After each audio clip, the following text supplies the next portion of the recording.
Hey, what's up you guys? This is Ambient here from Into Starcraft, and I'm going to show you guys another Terran tutorial. In this tutorial, I'm going to talk to you guys about positioning of your army and positioning of your siege tanks, and also the ability to use stim to reposition your army fairly quickly and able to hold off an attack. Now, I am playing on Lost Temple, and I'm playing against Ohm, the red Protoss player right now.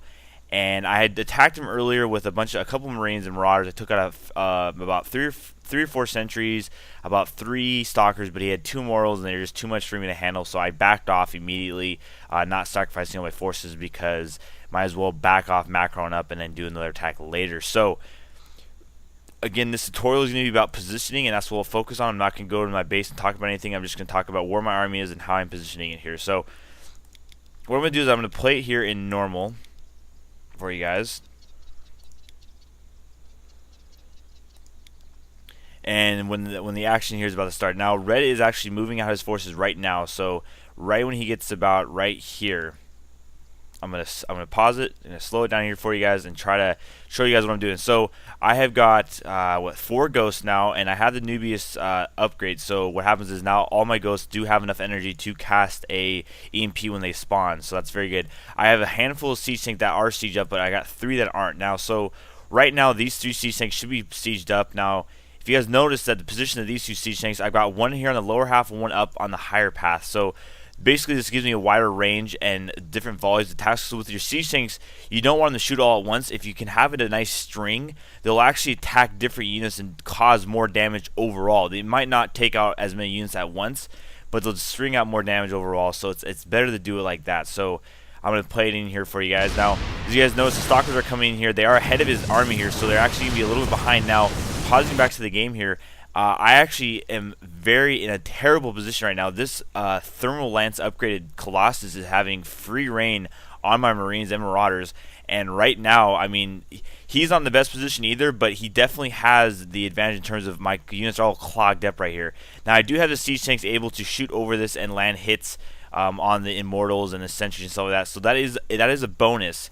And you guys notice none of his sentries have any energy except for this front one here. I EMP'd, I think, very successfully and was able to pretty much deny all these units shields, and it was pretty awesome. So going to go back into here right now, throwing more EMPs down, more EMPs going down all over the place as much as I can throw. And then I stim up right here, and then with my ability to stim up there, I was able to move my army out of the way. My siege tanks still sitting back here, just putting free shots, not being hit or anything. And now I've repositioned my army where I now have a nice kind of more frontal attack here, and he's actually getting kind of stuck now behind here. He might have the range advantage, but his units are nice and clumped up. There's no shields on any of these units. Look at all those EMPs, doing a phenomenal job of taking down all of those shields on the Protoss player. And now that I've stimmed up, my units have an increased fire rate. I've got more reinforcements coming in, so I'm keeping up on my macro.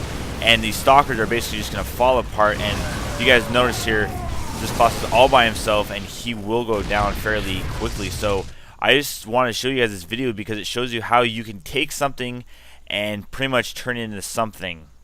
I mean, take nothing and turn it into something. Now, if I would just let my units sit there and attack, I might have been able to win anyways, but I saved a lot more units than just letting them sit there. That Colossus was basically just sitting back there and just having a nice splash damage on my units. I was able to spread them out, stop that splash damage, and get that stim up too to also do increased damage as well. So very important for you guys to learn that siege tank placement. It's always important to spread them out.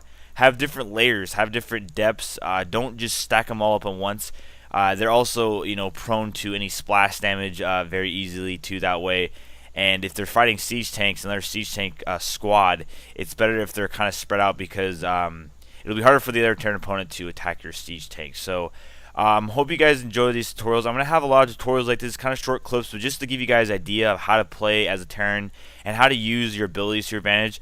I'm actually going to be coming out here with a video pretty soon of all the units, and I'm going to show you guys kind of all their abilities and what they're good to use for, how you can exploit their abilities and stuff like that with certain races. So hope you guys enjoyed the video, and I'll catch you guys for another tutorial.